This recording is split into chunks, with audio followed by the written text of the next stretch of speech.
ओम नमो भगवते वासुदेवाय नमः। वैशाख स्नान तीसरा अध्याय। सैया दान, कपूर दान, चंदन, फल आदि दान का फल। नारद जी बोले, हे राजन, जो मनुष्य वैशाख मास में श्रेष्ठ ब्राह्मण को तथा धूप से थके हुए ब्राह्मण को सुंदर श्रम नाशक पलंग सैया दान करे, वह उस पर सुलाकर ठंडी ठंडी हवा करे तो संपूर्ण धर्मों के साधन से उसका शरीर निरोगी कुंदन सा हो जाता है। सब प्रकार के ताप शांत हो जाते हैं और उस मनुष्य को उस अखंड पद की प्राप्ति होती है जो योगियों को भी दुर्लभ है। उसे संसार के जन्म मरण और वृद्धावस्था के कष्ट नहीं भोगने पड़ते हैं, क्योंकि ब्राह्मण के उस पलंग पर शयन करने से सुख के कारण उसके जीवन भर के जाने अनजाने के किए हुए पाप ऐसे नष्ट हो जाते हैं जैसे अग्नि से जलकर कपूर नष्ट हो जाता है। अतः मनुष्य को इसी जन्म में सब सुख भोगने को मिल जाते हैं। कुल की वृद्धि होती है तथा बड़ी आयु होती है, निरोगता,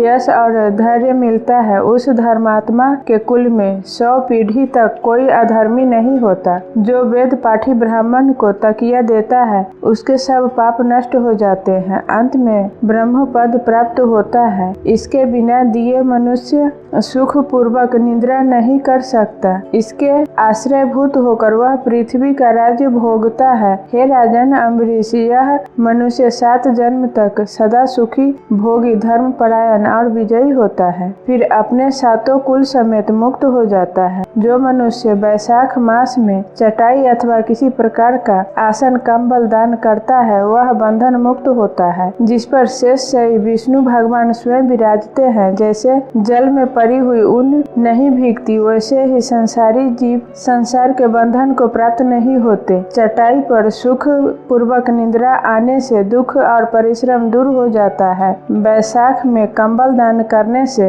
अकाल मृत्यु तथा काल मृत्यु से छुटकर मनुष्य 100 वर्ष तक जीवित रहता है और निसंदेह मुक्ति को प्राप्त होता है। धूप से व्याकुल ब्राह्मण को जो मनुष्य पतला वस्त्र देता है उसकी पूर्ण आयु होती है और परलोक में परम गति मिलती है। कपूर शरीर के भीतर की गर्मी को दूर करता है, अतः कपूर का दान करने से मोक्ष मिलता है और दुख नाश होते हैं। जो ब्राह्मण को फूल और कुमकुम का दान करता है वह सार्वभौम राजा होता है और सब प्राणी उसकी आज्ञा में रहते हैं। पुत्र तथा पौत्र आदि से युक्त होकर सब भोगों को भोग मोक्ष पाता है। चंदन के सेवन से त्वचा और हड्डी का संताप तत्काल दूर होता है, अतः जो चंदन दान करता है वह 3 तापों से दूर हो मोक्ष को पाता है। जो जल में भींगी हुई खस, चंपा या कुशा का दान करता है उसके सब पाप और दुख दूर हो जाते हैं। वह प्राणी सब प्रकार के सुख भोगता है, सब देवता उसकी सहायता करते हैं। गोरोचन और कस्तूरी दान करने वाला तीनों तापों से छूट मुक्त हो जाता है। जो तांबूल और कपूर का दान करता है वह पृथ्वी पर सार्वभौम राज्य सुख भोग कर निर्माण पद की प्राप्ति करता है। सेवती और जूही का दान करने से सार्वभौम राजा होता है। जो वैशाख में केतकी और मल्लिका का दान करता है वह माधव भगवान की आज्ञा से अंत में मोक्ष पद पाता है। हे राजन, जो मनुष्य ब्राह्मण को सुपारी और अन्य सुगंधित द्रव्य तथा नारियल दान करता है उसके पुण्य का फल चित्त लगाकर सुनो। यह 7 जन्म तक ब्राह्मण के घर में जन्म लेता है और धनवान तथा वेद पाठी होता है। फिर वह 7 कुल समेत विष्णु लोक को जाता है। जो प्राणी विश्राम का मंडप बनाकर ब्राह्मण को दान करता है उसका पुण्य फल कहने की मेरी सामर्थ्य नहीं है। जो मनुष्य छाया मंडप बनवाकर भीतर बालू बिछा उसमें प्याऊ लगा देता है वह स्वर्ग लोक का स्वामी होता है। जो मनुष्य मार्ग में बाग बगीचा, कुआं, झोपड़ी, तालाब व प्याऊ लगवाता है वह बड़ा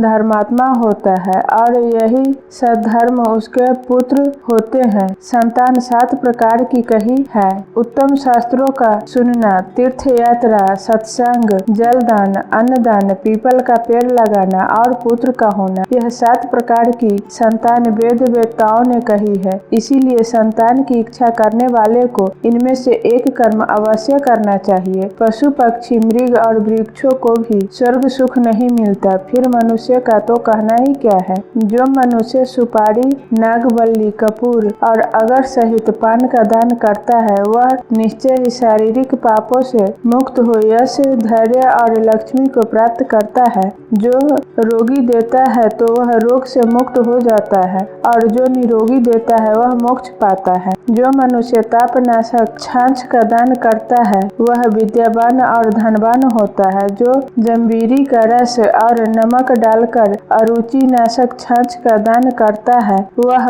मोक्ष पाता है। जो गर्मी से व्याकुल ब्राह्मण को दही की लस्सी पिलाता है उसके पुण्य का फल कहने की मुझमें सामर्थ्य नहीं है। जो मनुष्य चावल का दान करता है उसकी बड़ी आयु होती है तथा सब यज्ञों के फल को पाता है। जो गौ का घी दान करता है वह अश्वमेध यज्ञ का फल प्राप्त कर विष्णु भगवान के मंदिर में आनंद पाता है। जो मेष की संक्रांति में ककड़ी और गुड़ का दान करता है वह सब पापों से छूट श्वेत द्वीप को जाता है। जो दिन के ताप की शांति के लिए ईंख दान करता है उसका अनंत पुण्य होता है। जो सायंकाल में श्रम की शांति के लिए पढ़ने का तथा फल का दान करता है उसके पितरों को निश्चय ही सुधा पान मिलता है और वह सब पापों से छूट विष्णु की सायुज्यता पाता है। जो पके हुए आम के फल और पने का दान करता है उसके सब पाप निश्चय ही दूर हो जाते हैं। चैत की अमावस्या को पेय वस्तु से भरे घड़े का